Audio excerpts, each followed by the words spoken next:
복잡한 도시를 떠나서 한적한 자연 속에서 나만의 텃밭을 가꾸면서 사는 삶. 정말 많은 분들이 한 번쯤은 꿈꿔보는 로망이잖아요. 그런데 말이죠. 이 꿈을 이루려고 큰맘 먹고 떠났던 사람들 중에 상당수가 얼마 못 가서 다시 도시로 돌아온다는 사실 혹시 알고 계셨나요? 이번 시간에는 이분들이 왜 그렇게 힘든 결정을 다시 되돌리는지 그 아주 현실적인 이유를 데이터로 한번 깊숙이 파헤쳐 보겠습니다. 자, 바로 이 숫자 73.8%. 여기서부터 이야기를 시작해야 합니다. 이게 뭐냐면 농사를 직업으로 삼으려고 귀농한 사람들이요, 3년 안에 다시 도시로 돌아오는 누적 비율입니다. 전문가들은 이걸 두고 3년의 벽이라고 부르더라고요. 우리가 꿈꾸던 그 전원 생활의 현실이 얼마나 만만치 않은지 이 차가운 숫자가 아주 단짝으로 보여주고 있는 거죠.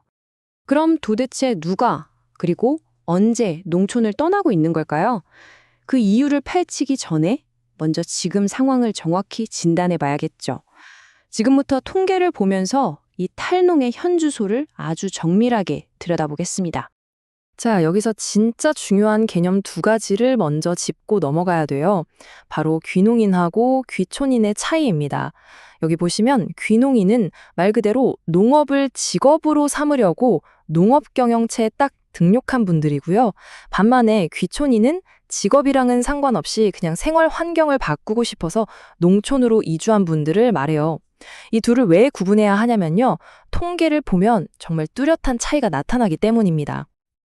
네, 바로 이 그래프가 그 차이를 아주 명확하게 보여주죠. 5년 안에 도시로 다시 돌아온 비율을 보니까 전문 농업인인 귀농인은 3.6%에 불과한데 라이프 스타일을 따라서 간 귀촌인은 8.5%나 돼요. 무려 2배가 넘죠.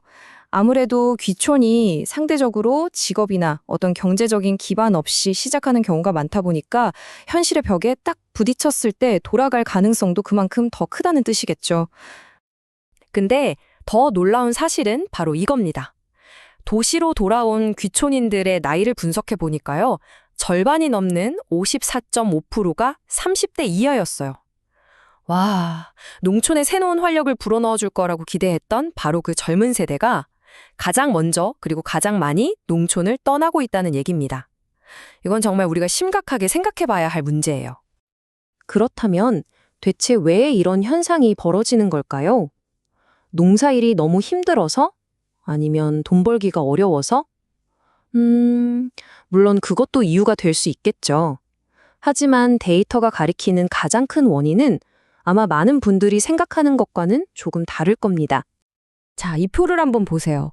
도시로 돌아간 이유 1위가 놀랍게도 소득이나 일자리가 아니었습니다.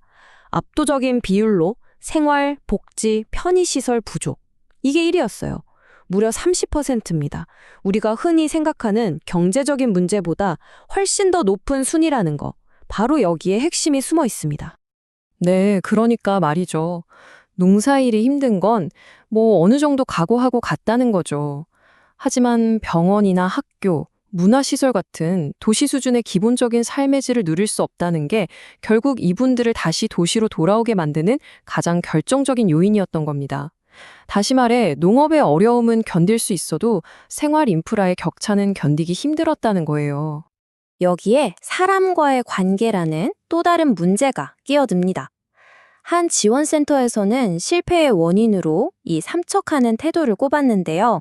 잘난 척, 배운 척, 있는 척. 도시에서 살던 방식을 그대로 가져와서 이런 태도를 보이면 어떻게 될까요?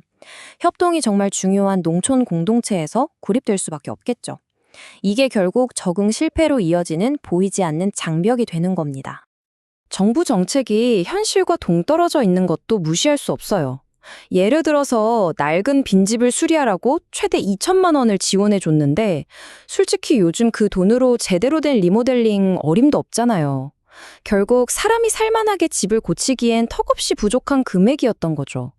이런 생색내기식 지원은 오히려 실망감만 안겨주고 정착을 포기하게 만드는 원인이 되기도 합니다. 자, 지금까지는 좀 어려운 이야기들을 했는데요. 그럼에도 불구하고 농촌에 성공적으로 정착해서 새로운 삶을 멋지게 일구어 나가는 분들도 분명 있습니다. 지금부터는 실패의 원인을 뒤집어서 그분들이 가진 성공의 비밀은 과연 무엇인지 한번 살펴보겠습니다. 성공한 사람들의 공통점을 보니까요, 크게 세 가지로 요약할 수 있더라고요. 첫째, 농사를 그냥 짓는 게 아니라 농업을 경영합니다. 스스로를 농부가 아니라 CEO라고 생각하는 거죠.